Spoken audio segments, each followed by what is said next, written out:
Primero sueño, luego existo. Aproximaciones literarias al México novohispano. Por Sergio J. Monreal.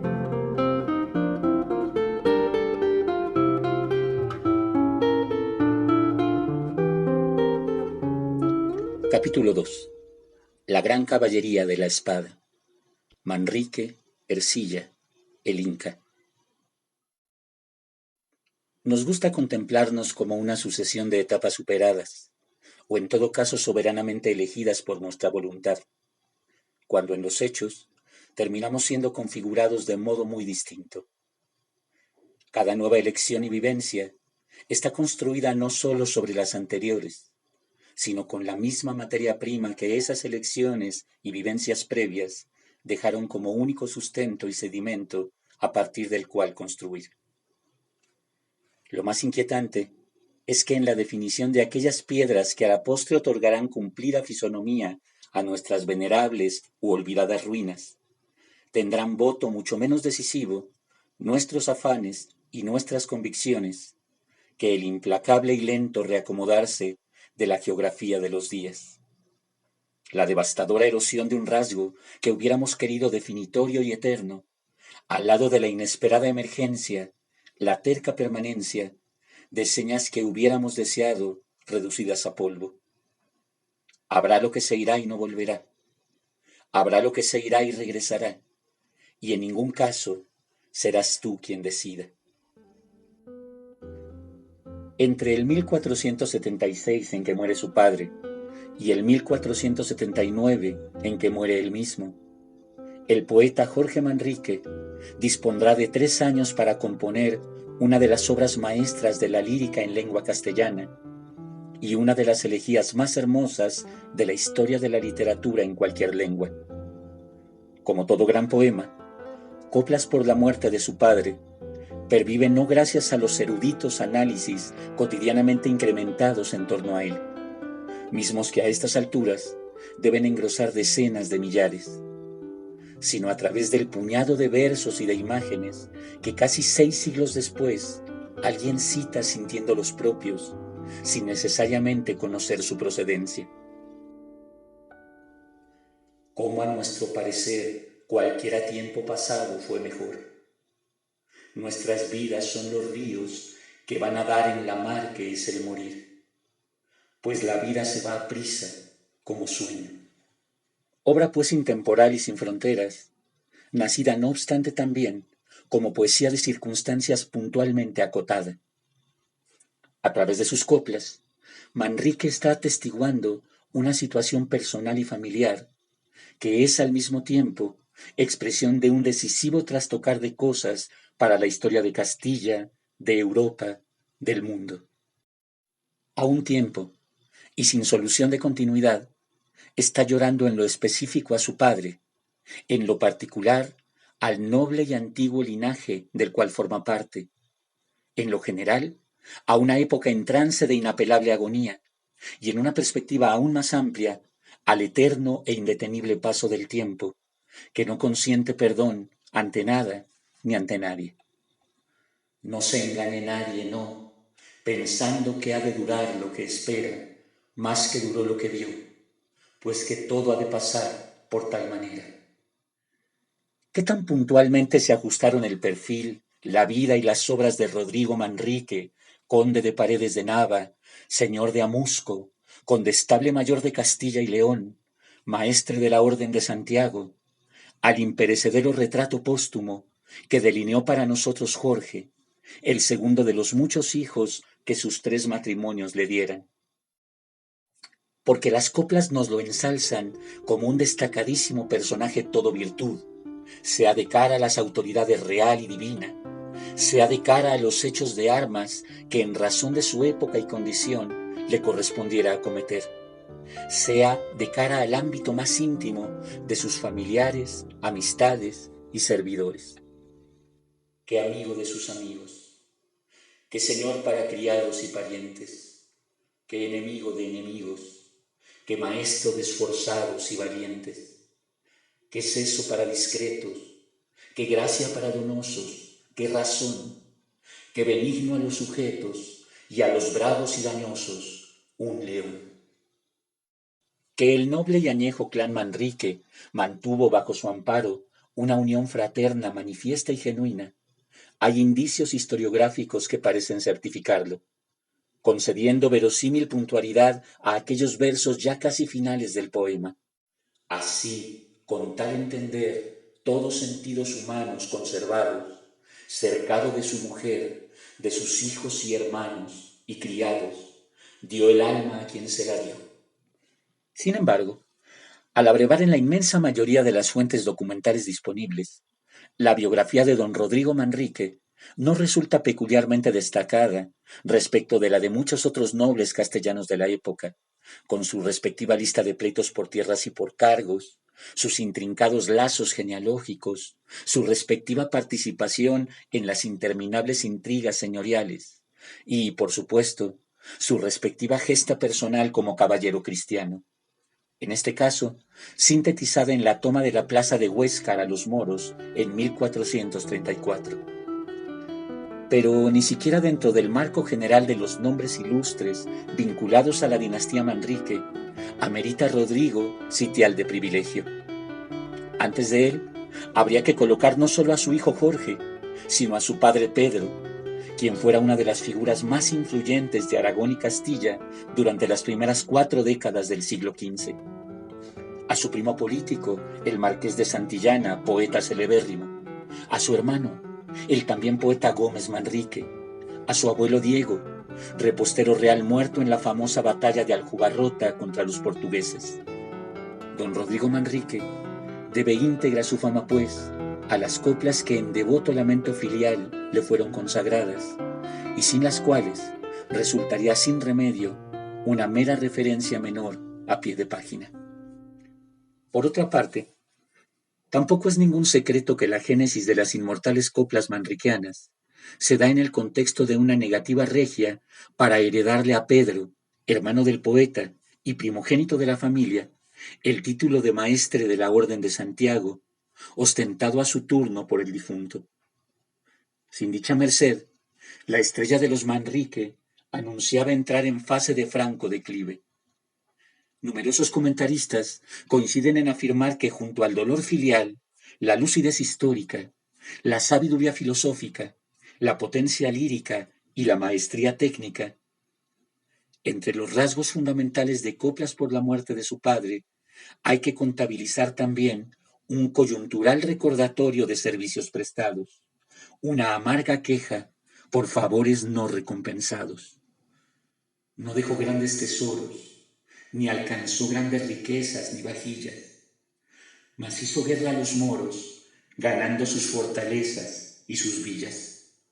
Y en las lides que venció, muchos moros y caballos se perdieron, y en este oficio ganó las rentas y los vasallos que le dieron. Esa reivindicación de la figura paterna ante los futuros reyes católicos, esas alusiones serviles, dirigidas en específico a Fernando de Aragón, esa ostentación de fidelidad a los intereses de la monarquía desde tiempos pretéritos, en nada opacan el valor poético de la obra. Deben en cambio generarnos dudas respecto a la sinceridad emotiva del poeta. Deben despertar nuestra suspicacia, sugiriéndonos que cuanto dicen las coplas a propósito del maestre Rodrigo es pura idealización equívoca, cuando no pura manipulación alevosa. ¿Hasta qué punto creía Jorge Manrique en la realidad de cuanto estaba llorando? ¿Hasta qué punto cabe señalarlo responsable y consciente de la retórica familiar, social e histórica desde la cual miraba, pensaba, sentía y escribía? ¿Hasta qué punto somos responsables y conscientes nosotros mismos de nuestra propia retórica cuando en semejantes trances nos hallamos y nos toca hacernos cargo del encomio o el vilipendio de quien ha fallecido? Por su gran habilidad, por méritos y ancianía bien gastada, alcanzó la dignidad de la gran caballería de la espada. Entre las órdenes militares creadas en España a lo largo de la Baja Edad Media, la Orden de Santiago fue desde el principio una de las más importantes. Se creó durante el siglo XII para proteger a las oleadas de peregrinos que acudían desde toda Europa a Santiago de Compostela y para guerrear contra los musulmanes. Llegó a consolidar un poder y una riqueza enormes, y durante más de 2 siglos la titularidad de su maestrazgo fue soberana decisión de los propios caballeros que la integraban. En 1474, un cisma lleva a la creación de 2 partidos en su interior, que por razones de interés territorial proclaman como maestres respectivamente a Alonso de Cárdenas y a Rodrigo Manrique, es decir, el padre llorado en las célebres coplas. El cisma se resolverá con la muerte de este último. Como ya dijimos, su hijo Pedro reclamaba el título para sí, pero la elección de los caballeros, con el beneplácito de los reyes católicos, se decantó en beneficio de Cárdenas. Era la derrota definitiva del clan Manrique, pero también, en cierto sentido, el ocaso de la propia orden en su originario perfil de autonomía caballeresca. En 1493, apenas al año siguiente de la toma de Granada y el fin de la Reconquista, lo cual no podría resultar más elocuente y simbólico, muere Alonso de Cárdenas y la administración del maestrazgo de la Orden de Santiago pasa a ser directamente asumida por la corona. Se están yendo los últimos reinos señoriales de la Edad Media.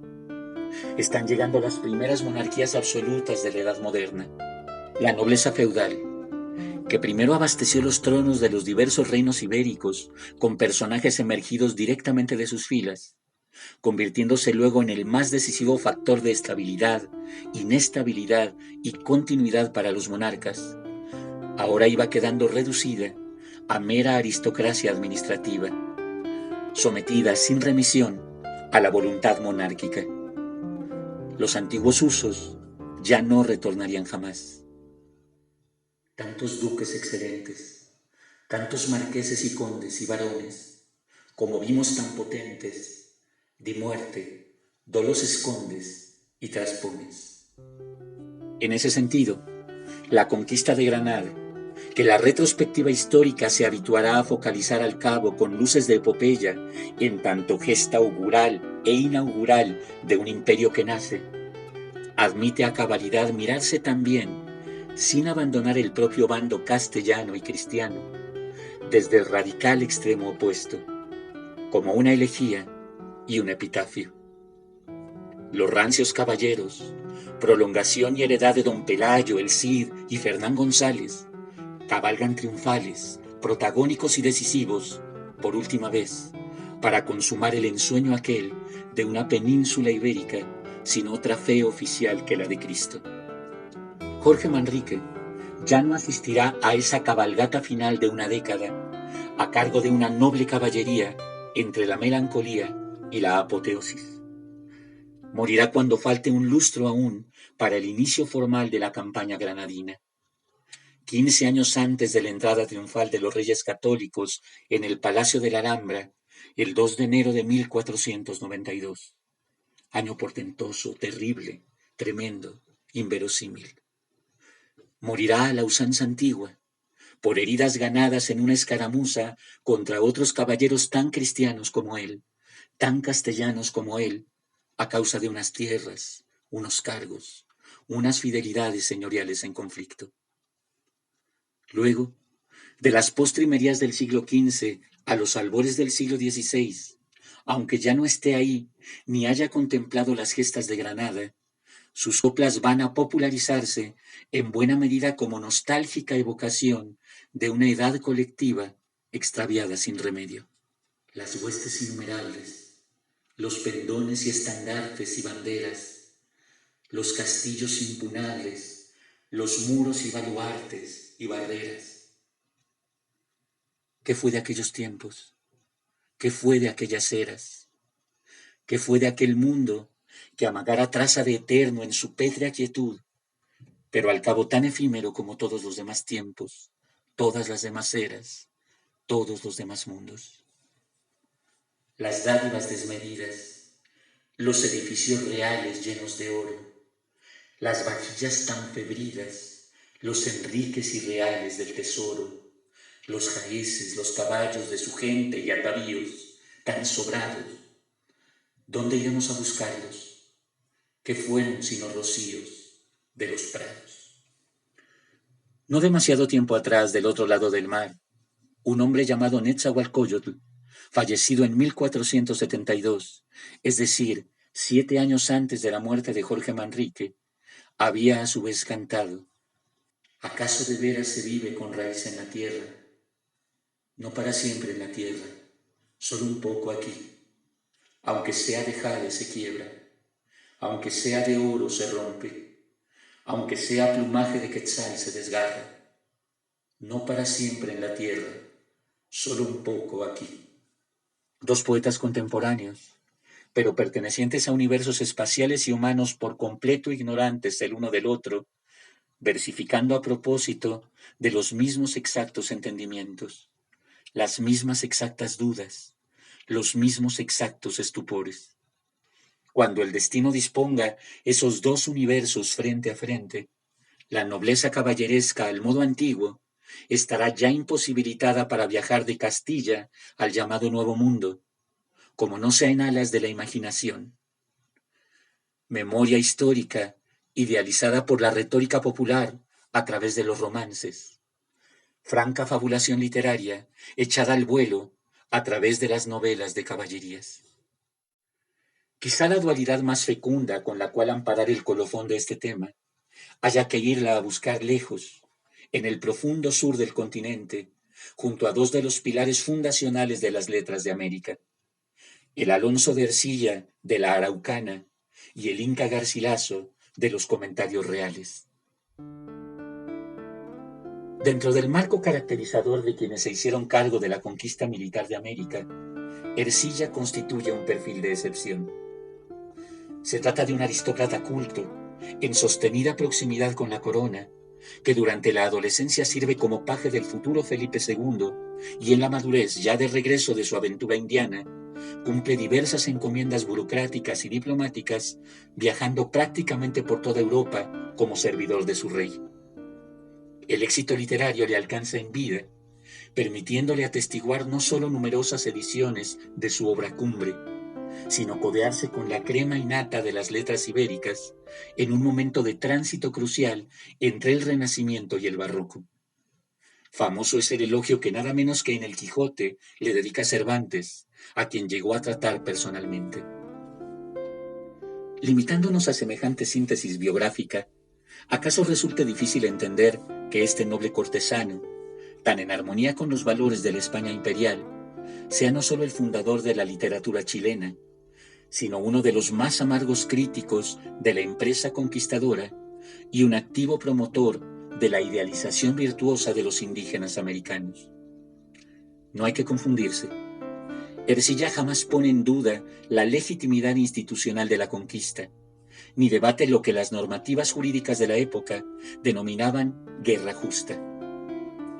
Lo que da origen a su lamento y su denuncia es la falta de virtud que atestigua en el agente encargado de acometer materialmente dicha misión.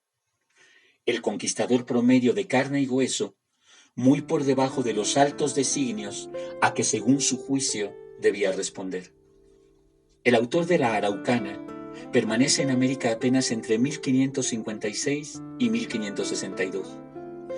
Pero ese poco más de un lustro será el episodio que marcará su vida de manera indeleble. Arriba a Chile, tras la muerte de Pedro de Valdivia, a manos de los indígenas mapuches acaudillados por Lautaro, y por espacio de 2 años participa en el combate contra ellos en la región de Arauco. Aunque la escritura de su poema se extenderá a lo largo de 2 décadas, y la versión integral de sus 3 partes no se publicará sino póstumamente en 1597, comienza redactándolo en tiempo presente. Lo mismo que Hernán Cortés y sus cartas de relación, él también escribe a propósito de hechos de guerra que están en desarrollo y cuyo resultado final desconoce.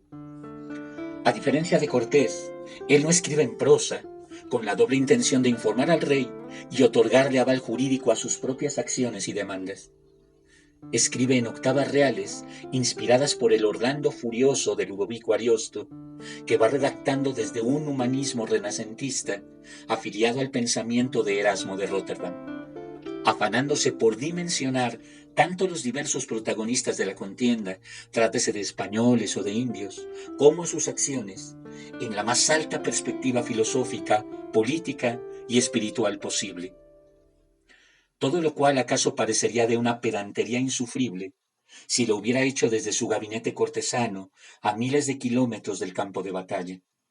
No olvidemos que Ercilla, conquistador él mismo, se decantó por la poesía épica con las armas en la mano, durante los intervalos de una contienda en la cual estaba jugándose diariamente la vida.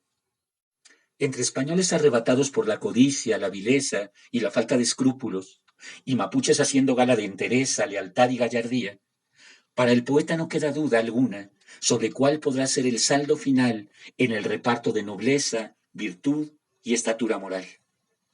Para él, los mapuches, sin saberlo, son del todo cristianos y dignos aspirantes a súbditos del mejor de los reyes. Los españoles enviados a someterlos no pueden considerarse cristianos en modo alguno, aunque así lo proclamen, y se trata de los más indignos súbditos que rey alguno haya tenido jamás. Hoy puede parecernos por completo fuera de lugar el utópico idealismo de Alonso de Ercilla, de acuerdo con el cual, en razón de sus elevadas virtudes, la población indígena habría acatado la autoridad de la corona y abrazado la fe católica por propia voluntad, a través de una colonización pacífica, mientras que la violencia sanguinaria y el ansia de botín no hubieran existido con una hueste integrada en exclusiva por caballeros de la alta nobleza. Por el contrario, el ejemplo de su atenta observación y su generosa voluntad de comprensión del enemigo, devenidas admiración y encomio sin cortapisas, resultan de una vigencia y una pertinencia incontestables. El Inca Garcilaso comparte con Ercilla varias facetas. En otras, resulta en cambio su completo opuesto. Es 6 años menor. También él llegará a ser cultísimo.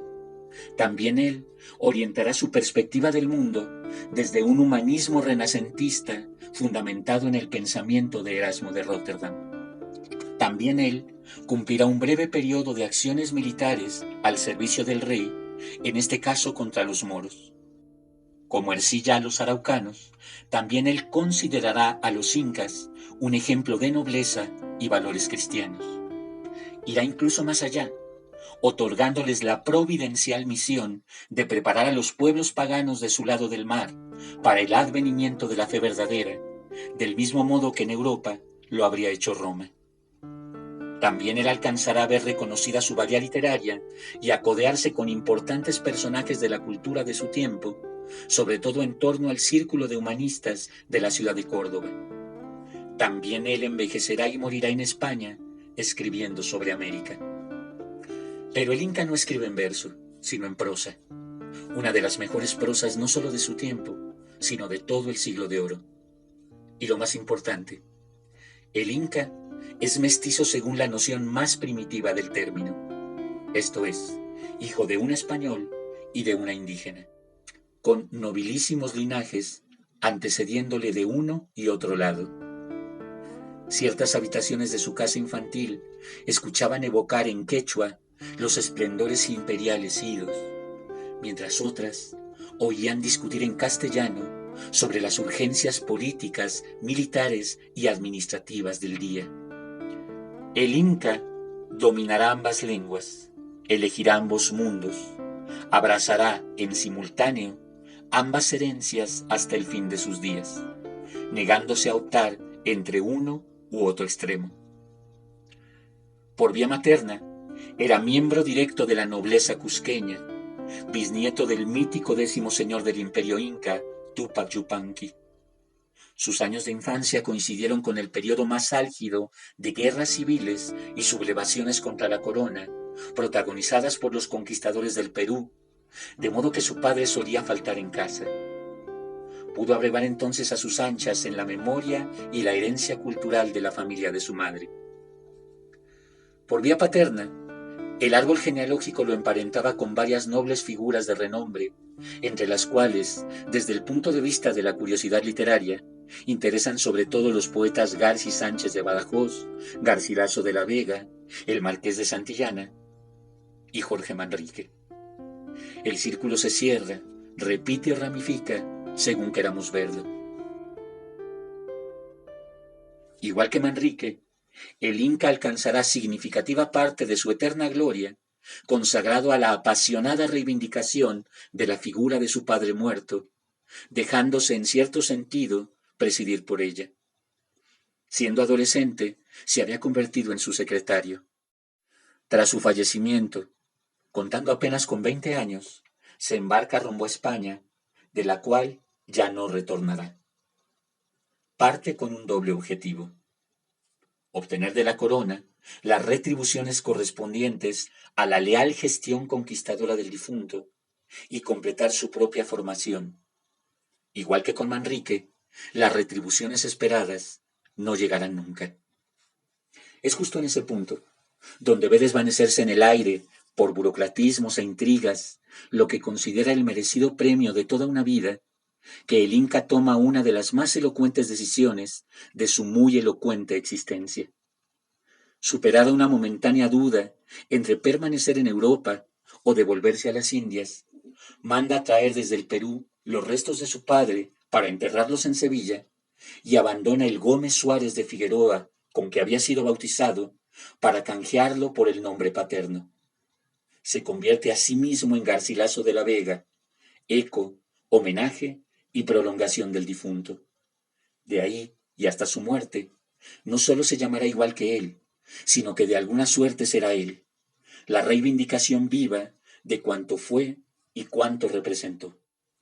En 1570, contando a la sazón con 31 años, salda los términos estrictamente guerreros de esa deuda. Si bien corren tiempos nuevos, la campaña a la que le toca concurrir posee cierto cariz de guerra vieja, anacrónica prenda traída de los tiempos de Rodrigo Manrique. Una rebelión morisca en la región de Granada, amenazando resucitar el espíritu musulmán en todos los dominios del imperio. La suerte final de la contienda queda definida por la sólida corporación profesional que ya es el ejército español bajo el reinado de Felipe II. Pero el Inca acude como parte de las correspondientes fuerzas de apoyo, integrado a la mesnada de la villa de Montilla, bajo las órdenes de un señor todavía semifeudal. Como quiera que sea, sus destacados servicios le permiten obtener un grado de capitán del que se enorgullecerá siempre. Estructurar la reivindicación ideológica de la figura paterna habrá de tomarle algo más de tiempo. Será uno de los asuntos centrales de su producción literaria y uno de los rasgos que lo aparten más notablemente de la visión de Alonso de Ercilla. Ambos coinciden en la legitimidad política y providencial de la conquista de América, así como en el favorable lecho propiciatorio que representaron para ella, por su elevada estatura moral y espiritual, señoríos indígenas como los de Cusco y Arauco. Idea esta última que en ese mismo tiempo comienzan a adoptar como propia los descendientes de la nobleza mexica, tlaxcalteca, tarasca y maya en Nueva España. Pero, a diferencia del autor de la Araucana, el Inca Garcilaso va a postular que los legítimos depositarios de los altos designios de la guerra justa fueron los conquistadores materiales que la llevaron a efecto. Le indigna que los hechos y las obras de un Cortés, un Pizarro y un Almagro, para él equiparables en grandeza y prodigio a cuanto consiguieran Alejandro Magno o Julio César, no ameriten siquiera que se les sitúe a la par de los héroes castellanos de la Reconquista. ¿Significa esto que ha roto con sus lazos, su herencia y su memoria indígenas? Nada de eso. Su debut literario, la traducción de una obra originalmente publicada en italiano por un autor judío, neoplatónico y portugués, cuyo solo proyecto representa ya en sí mismo toda una declaración de principios, luce en su dedicatoria, por primera vez, la palabra Inca acompañando al nombre paterno. Y para su aparición impresa, elegirá por título el siguiente: La traducción del indio de los 3 diálogos de amor de León Hebreo. Por si quedaran dudas, la primera voluminosa parte de los Comentarios Reales, su obra cumbre, estará consagrada íntegramente a la reseña histórica y cultural del Imperio Incaico. Para redactarla, se apoyará no solo en su propia memoria y en todos los recursos documentales a su alcance, sino en copiosa información directamente enviada desde el Perú por excondiscípulos cusqueños a manera de corresponsales.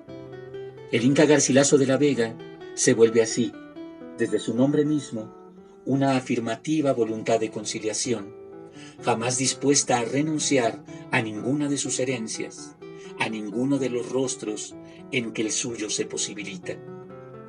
Alonso de la Ercilla, por su parte, es la capacidad de contemplar el bando propio desde la más implacable mirada autocrítica, otorgándole al otro todo el empeño de su comprensión y toda la generosidad de su admiración.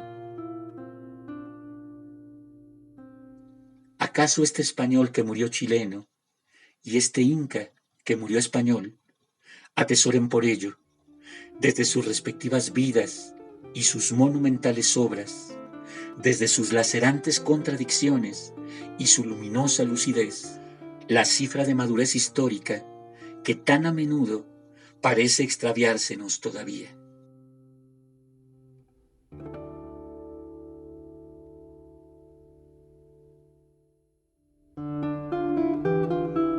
Primero sueño, luego existo. Aproximaciones literarias al México novohispano, por Sergio J. Monreal.